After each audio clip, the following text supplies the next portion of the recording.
Hey everyone, welcome to my new channel, Crime Time with Charlotte. I promised you all that I would upload my first video this week on this channel, so here we are. Now just to be clear, my main channel is Charlotte on the Web. I do a lot of commentary, gossip, and a little true crime on that channel. So thanks so much for subscribing, or if you haven't subscribed yet, please consider subscribing to this channel. Now, today what we're going to talk about, it's a little bit different than what I would normally talk about on my other channel. It's going to be some pretty grisly details, and with that being said, that's one of the reasons why I'm doing it on this channel. Earlier this month, on June the 3rd, there was a horrible tragedy, if you will, in Fort Wayne, Indiana. And it was a young mother and her 3 young children were brutally murdered. What I'm going to do in this video is I'm going to go over some of the details. So I guess here's your trigger warning now. We will be discussing murder, and we will be discussing some shocking details, especially about the 3 younger children. So bear with me for just a moment, and we'll bring up the court documents and go over it. Beginning, mother killed in massacre was kneeling by a bed next to her 3 small children laying face down on the same bed.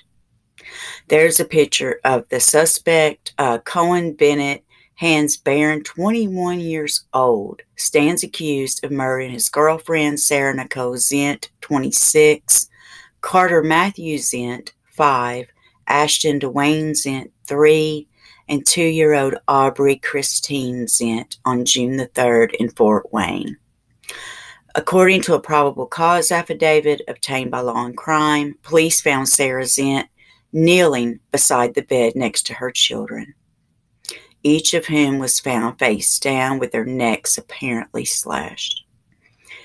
So it's a 2-page document. I will link this article in the description if you want to go over it yourself, but let's go ahead and get to the document. Here we go. Affidavit for probable cause.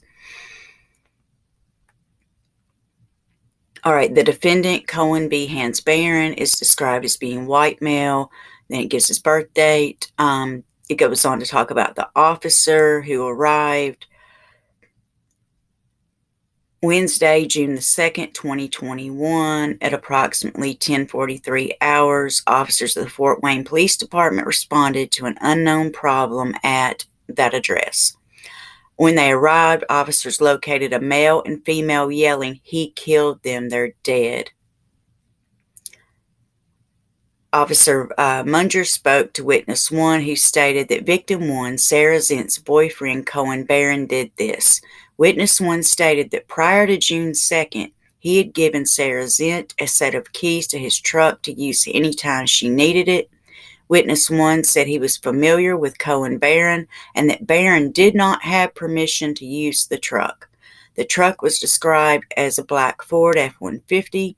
Witness 1 stated that he had seen Cohen Barron at the address earlier this day at approximately 12:30 a.m.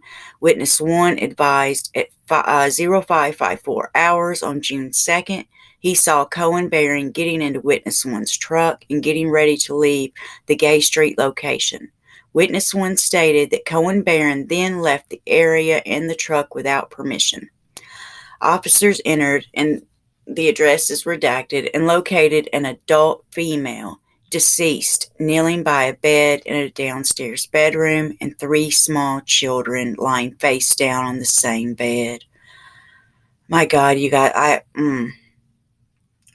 all the victims had significant injuries to their necks, consistent with having been inflicted with a sharp object.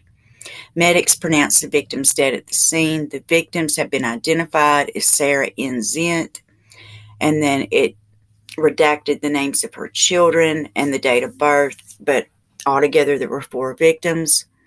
I was able to review video surveillance from cameras at the Whitney Young School, which is approximately a block away The camera is motion activated. The video shows upstairs lights on at the address between approximately 4:22 a.m. and 5:22 to 5:42 a.m. when the lights go off.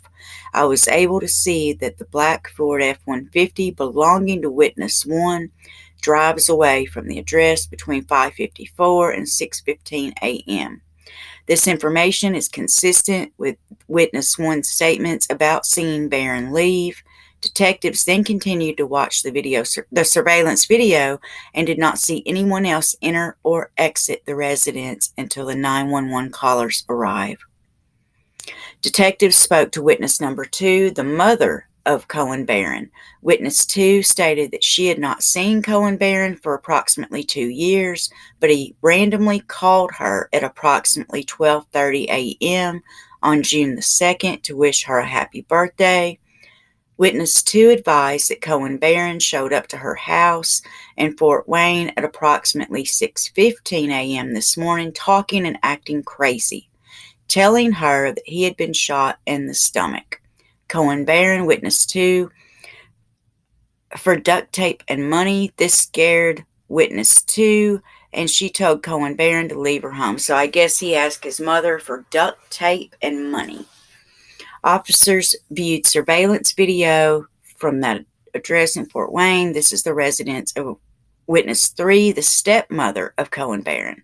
This video showed that approximately 6:31 a.m. Cohen Barron arrives in what appears to be a black truck and parks behind the residence, and walks to the front door of redacted address wearing dark jeans and a black hoodie. Detectives then located digital intelligence showing Cohen Barron in the area of an apartment complex in the 500 block of Gordon Court, Lafayette, Indiana. Surveillance units made a positive identification of Cohen Barron, still wearing the dark jeans and black hoodie at that location. They served a search warrant at Lafayette, Indiana. Cohen Barron was detained and was in possession of a knife with what appeared to have a red stain on the blade. Witness 1's Ford F-150 was located outside. During the time Cohen Barron was in Lafayette, he called Witness 3. Witness 3 called 911 to report that she was speaking to Cohen, and the call was recorded via the 911 dispatch center. During the call, Cohen Barron asked Witness 3 to send money. Witness 3 asked how, and Cohen Barron said via Cash App. Cohen Barron said that he needs to call a lawyer and that he's going to have to tell the police who did this and that they haven't connected everything yet. Witness 3 asked if he was talking about what happened this morning, referring to the quadruple homicide.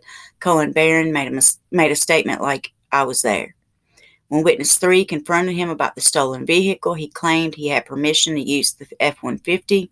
Witness 3 asked him what lawyer to call. He replied, "There's a lawyer in Chicago, but that he would charge $100,000 for something like this." Cohen Barron told Witness 3 to look at Facebook to see what he had done, and she told him, "I don't want to." Cohen said that he knows who killed the victims. Cohen said that he would take the time for the killer because he had time coming away. Cohen said there was not a gun involved. Cohen told Witness 3 that he got shot, but said he pulled the bullet out himself. Cohen claimed that he must have been followed to the house.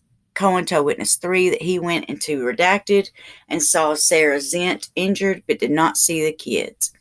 While in the car with Detective Jeff Norton between Lafayette and Fort Wayne, Cohen Barron asked if will I do my time in this case before the time I had on my other case.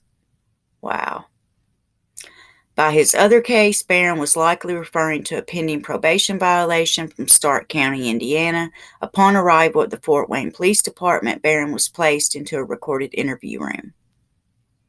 I entered the room and went over the advice of rights form. Cohen Barron advised he understood his rights and signed his waiver of rights. I started to talk to Cohen Barron and asked him how his day started off. I told him that I knew he had a rough day and pointed out several cuts and scratches he had on his neck, jaw, and wrist. Cohen Barron was very vague about the wrist injuries, which appeared to be lacerations from a sharp object. Barron did not have any injuries consistent with gunshot wounds. He told me that the scratches on his neck were from the police standing on his neck. However, the scratches on his neck and jaw appeared to me to be scratches consistent with fingernail scratches. So I'm sure this lady fought hard for the life of her own and her own children. Cohen told me that he was talking to me, that talking to me would not be good for him or help him, so he would need to talk to a lawyer. I looked in Cohen Barron's billfold and discovered a Visa card with the name of Sarah Zent. This card was placed into evidence along with a set of car keys that were in Cohen's property. Given the course of the investigation to date, your client believes that Cohen Barron killed the 4 deceased victims with a sharp object. This is due to witness statements and surveillance video showing that Barron was the last person to leave. I'm sure that's Sarah Zent's home. His possession of a stolen vehicle and the credit card of one of the victims, his possession of a knife with red stains, and apparent admissions made during a recorded call with his stepmother, and indirect admissions to Detective Norton in addition to other evidence. The above took place in Fort Wayne, Allen County, Indiana. Dang, this is devastating. So he's currently being held without bond at the Allen County Jail in Fort Wayne. I wonder if this will be a death penalty case, you guys. Alright, so I guess I'm going to wrap up my first video here. Let me go back. Alright, so I'm going to go ahead and wrap up my first video here. If you all enjoyed this video, please consider liking and subscribing and sharing, and I'll see you all on the next one. I plan to upload at least once every week.